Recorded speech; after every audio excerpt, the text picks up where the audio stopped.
नंबी नारायण इसरो के पूर्व वैज्ञानिक जिनके ऊपर जासूसी का झूठा आरोप लगाया गया, गैरकानूनी तरीके से उन्हें गिरफ्तार किया गया। कस्टडी में रखकर पुलिस ने उन्हें टॉर्चर किया। उनके साथ हुए इस सलूक के विरुद्ध नंबी अदालत भी गए। उसी केस को सलटाने के लिए केरल सरकार अब उन्हें 1.3 करोड़ रुपए मुआवजा देगी। 26 दिसंबर को केरल में कैबिनेट ने इस मुआवजे के लिए अपनी मंजूरी दे दी है। ये रकम उस 50 लाख रुपए के मुआवजे से अलग है जो सुप्रीम कोर्ट के आदेश पर नंबी को दिया गया था। ये मामला जुड़ा है इसरो के स्पाई केस से, जिसकी वजह से नंबी नारायण 24 साल तक अपने साथ हुए अन्याय के विरुद्ध लड़ते रहे। इंसाफ मिला, मगर करीब 2 दशक से ज्यादा समय बाद। नंबी नारायण इसरो के क्रायोजेनिक डिवीजन में काम करते थे, उन अंतरिक्ष कार्यक्रमों के लिए जिनमें आगे चलकर इंसानों को अंतरिक्ष में भेजा जाना था। सरल भाषा में समझा जाए तो वो 1970 के समय से लिक्विड फ्यूल वाले इंजनों के क्षेत्र पर काम कर रहे थे, जो आगे चलकर देश को बहुत फायदा पहुंचाते। वो साल था 1994 का, जब इसरो जासूसी कांड की बात सामने आई। आरोप लगा कि नंबी नारायण और डी शशि कुमार समेत 4 लोगों ने इसरो के स्पेस प्रोग्राम यानी कि अंतरिक्ष कार्यक्रम के सीक्रेट्स दूसरे देशों को बेच दिए थे। अक्टूबर 1994 में केरल पुलिस ने मालदीव की एक महिला को पकड़ा। उसका नाम था मरियम रशीदा। मरियम पर तय समय से ज्यादा भारत में रहने का आरोप लगा था। रशीदा से पूछताछ के बाद ही पुलिस ने इसरो के वैज्ञानिकों पर केस बनाया। पुलिस का कहना था कि वैज्ञानिकों ने मालदीव की औरतों के जरिए पाकिस्तान को क्रायोजेनिक इंजन से जुड़ी खुफिया जानकारी बेची थी। इस मामले की शुरुआती जांच केरल पुलिस ने की। तकरीबन 20 दिन तक ये केस उनके पास रहा। फिर इस जांच को इंटेलिजेंस ब्यूरो को सौंपा गया। उसके बाद सीबीआई को ये केस सौंप दिया गया। 2 साल के बाद 1996 में सीबीआई ने इस केस पर अपनी क्लोजर रिपोर्ट दाखिल की। सीबीआई ने कहा कि कोई जासूसी नहीं हुई थी। इसरो से जुड़े सीक्रेट्स किसी देश को नहीं बेचे गए। सीबीआई ने नंबी नारायण को निर्दोष करार दिया और कहा उनके विरुद्ध कोई सबूत नहीं मिला।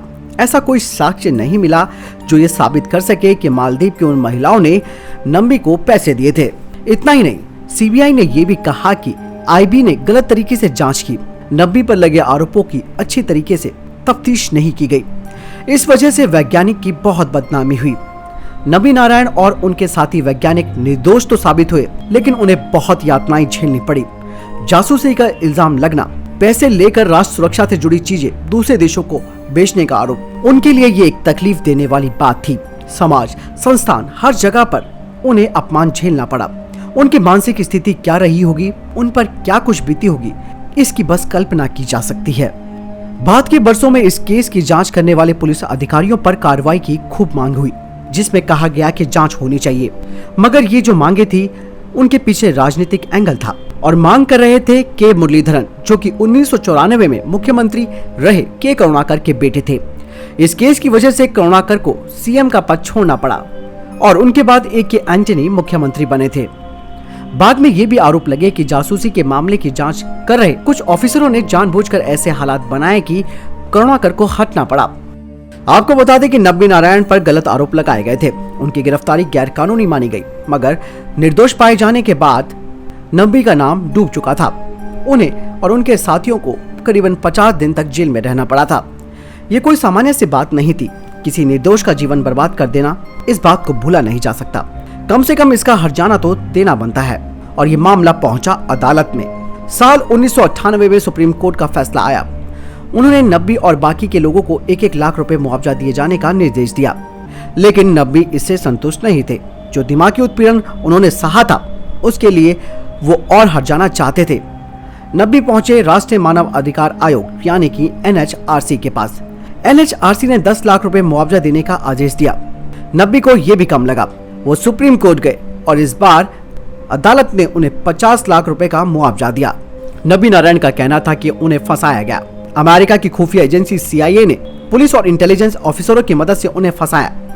बस इतना ही नहीं, इसरो का नाम भी खराब किया। नंबी का कहना है कि क्रायोजेनिक रॉकेट इंजन के क्षेत्र में भारत तेजी से आगे बढ़ रहा था। ये पूरी साजिश उसी को रोकने के लिए हुई थी।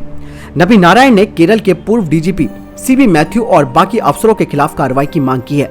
CB मैथ्यू वो ऑफिसर थे जिन्होंने इस जासूसी कांड की जांच की थी। सीबीआई ने भी अपनी रिपोर्ट में नंबी की गिरफ्तारी के लिए इन अफसरों को दोषी ठहराया था। ये मामला मुआवजा मिल जाने पर खत्म नहीं होना चाहिए था। ये बात भी तय की गई कि नब्बी को फंसाने के मामले में पुलिस अधिकारियों की भूमिका की जांच होगी।